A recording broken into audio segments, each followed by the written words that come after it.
Hello Scorpio, Sun, Moon, Rising, and Venus signs. Kamusta kayo?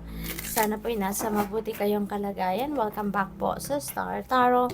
At kung bago kayo rito, welcome din po kayo. Please subscribe, like, share my videos, and leave me a comment po kung nakaresonate kayo. Thank you.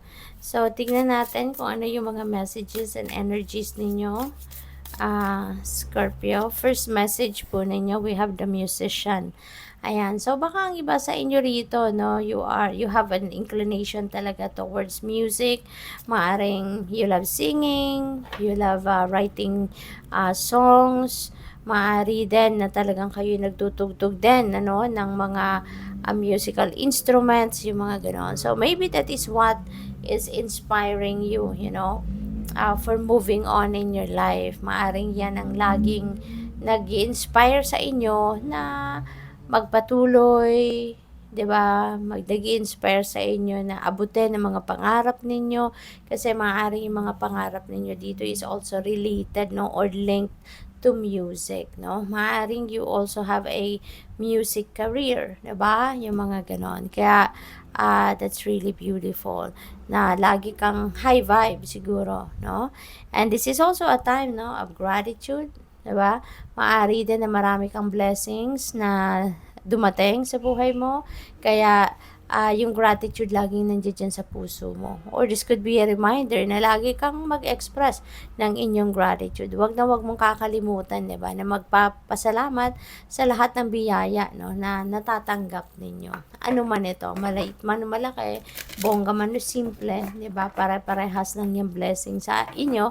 Kaya kailangan talaga, no, na yan ay ipagdadasal ninyo ng pasasalamat. Okay? So, what else? We have the serpent, knowledge, and healing. Ayan. So, sa ngayon, maaaring kayo ay on the verge of healing, no? Or baka papunta na kayo sa healing. O pwedeng ganon. Pwedeng yung healing na to is related on sa emotional aspect ninyo, or pwedeng physical healing ito. That is possible, no? Anything is possible. And there is also knowledge, no? Maaaring marami din kayong matututunan sa ngayon. Maaaring learnings yan, wisdom, lessons in life na matututunan ninyo out of that. Siguro kung ano man ito, no, na emotional siguro troubles ninyo na pinagdaanan, and now you're going to heal from that situation. So siguro marami kayong lessons, no, na matututunan from that. You are going to gain wisdom, no? So tingnan natin kung ano pa ang kaganapan for Scorpio.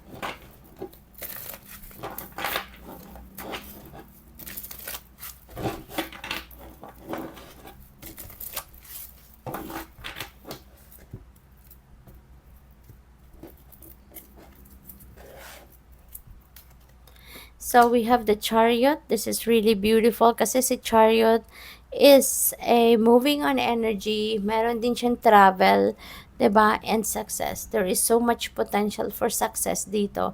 So kung ano man itong mga gagawin ninyo, sisimulan ninyong ventures sa ngayon, rest assured, na with all your focus, determination, yung confidence ninyo, lahat ng yan, pagsamasamahin ninyo, plus yung talents, your skills, or your spiritual gifts, ano man ang gagawin ninyo rito, full force sila, and you are going to definitely succeed sa kung ano man ang inyong gagawin. No? Kaya, ka lang, tuloy-tuloy lang sa iyong journey. At saka, travel, no, is also imminent dito for some of you, Scorpio. Maaring kayo ay magdadrive kung saan, maaring by land, no, yung travel na ito. Kaya good luck at mag-iingat kayo. Page of Wands, this is good news coming your way. This is good news, exciting news coming your way kasi baka yung mga bababalitaan mo dito could be something na maaring related sa inyong creativity, related sa mga talents ninyo, sa mga gifts ninyo, or this could be related to mga hobbies ninyo, no? Mga bagay na siguro mga bago lang ninyong natutunan, pero ini-enjoy ninyo yon, no? So, maaring mayroong mga opportunity dito na baka, 'di ba, mas lalo mo pang ma-enhance or ma-harness, kumbaga, yung mga talentong yan, or maaari na yung mga talent mo na yan, ano, ay pwede mong gawin as a trabaho, as a career, 'di ba? So, maaaring yung mga balitang ito could be linked to that, no? Kaya good luck sa'yo. Baka pwede ninyong pagkakitaan, no? Yung mga talento mo na yan. We have King of Pentacles. King of Pentacles is a very successful energy, no? Kasi nasa tugatog na siya ng tagumpay, lalo-lalo na pagdating sa kanyang money, career, and finances. So, possible na kayo ay gano'n na maaring kayo ay nandoon na sa sitwasyon na gano'n, nakaupo na kayo siguro sa katulad ng trono ni King of Pentacles and you are financially comfortable, 'di ba? At maaari din ang iba sa inyo dito, baka mapopromote kayo into a leadership role. Pwedeng ganun din. Or baka you already have a very successful business, or baka nasa mataas na posisyon kayo sa inyong trabaho, baka mapopromote pa lang kayo, or baka talagang sadyang marami na kayong ipon, no? Baka yayamanin na talaga kayo. Or kung hindi pa man, baka yung ginagawa ninyo, lahat ng effort na ginagawa ninyo sa ngayon is makarating din sa trono na katulad ng kay King of Pentacles para ma-experience din ninyo, no, ang kasaganaan, ma-experience din ninyo yung maupo, 'di ba, sa pinnacle of success, no? Kaya good luck po sa inyo. We have Ace of Pentacles, hindi talaga imposibleng mangyari, 'di ba, na makarating kayo sa trono ni King of Pentacles kasi tignan mo nga, meron tayong Ace of Pentacles which is the beginning, no, of you becoming prosperous and abundant. This is the start of you receiving inflow of abundance and prosperity. Kaya ito na yung pagbabago, no? Ito na yung simula ng pagbabago ng inyong kaperahang aspeto. 'Di ba? Kung dati siguro sakto-sakto lang or lagi pang kulang, ngayon things are going to change for the better kasi magsisimula na yung pagpasok, yung continuous na pagpasok ng pera sa inyo. At ito na yung simula ng pagbabago ng inyong financial landscape. Mas magiging maluwag na kayo sa ngayon, mas magiging financially ano na kayo, comfortable, and there will be financial freedom na ma-experience kayo. Okay? At marami, no, ang pwedeng panggagalingan ng prosperity na ito. It could be windfall of money, maaaring meron kayong bagong trabaho, bagong negosyo na papasukin, or whatsoever. So, we have 8 of Wands. Good news itong paparating. Wonderful opportunities as well, no, paparating sa inyo. Kaya good luck sa'yo. Kasi maaring dito na, no, yung oportunidad na to maghahatid sa iyo dito sa trono ni King of Pentacles, or baka ito na yung opportunity na maghahatid sa inyo ng tuloy-tuloy na pasok ng pera. And you need to be ready, no? Physically, mentally, and emotionally, you need to be fit and ready para ano man ang dumating sa inyong balita, ano man ang dumating sa inyo na opportunities, ano, handa ka. Okay?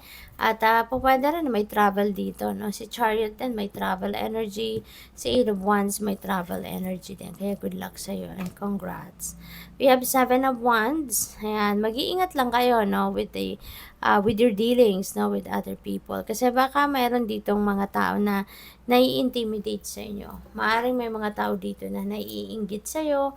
Kaya, 'di ba, parang pwedeng sinisiraan ka sa iba, pwedeng gagawan ka ng kwento because, kung anong gusto nila para sa buhay nila, meron ka. At saka absent 'yun sa kanila, 'di ba? Kaya maybe there are some people that are feeling insecure, 'di ba, sa iyo. Kaya ang gagawin nila, sisiraan ka nila, 'di ba? Kinokontra ka nila or they're all eyes on you, 'di ba? At paghihintay lang sila ng inyong pagkakamali and i-announce nila yan, no, sa mga tao, no, na ikaw ay nagkamali or kung ano man ang klaseng pagsasabotahe ang pwedeng gawin nila sa iyo. So just be careful with your dealings with other people. Do not trust 100%, especially sa mga sa mga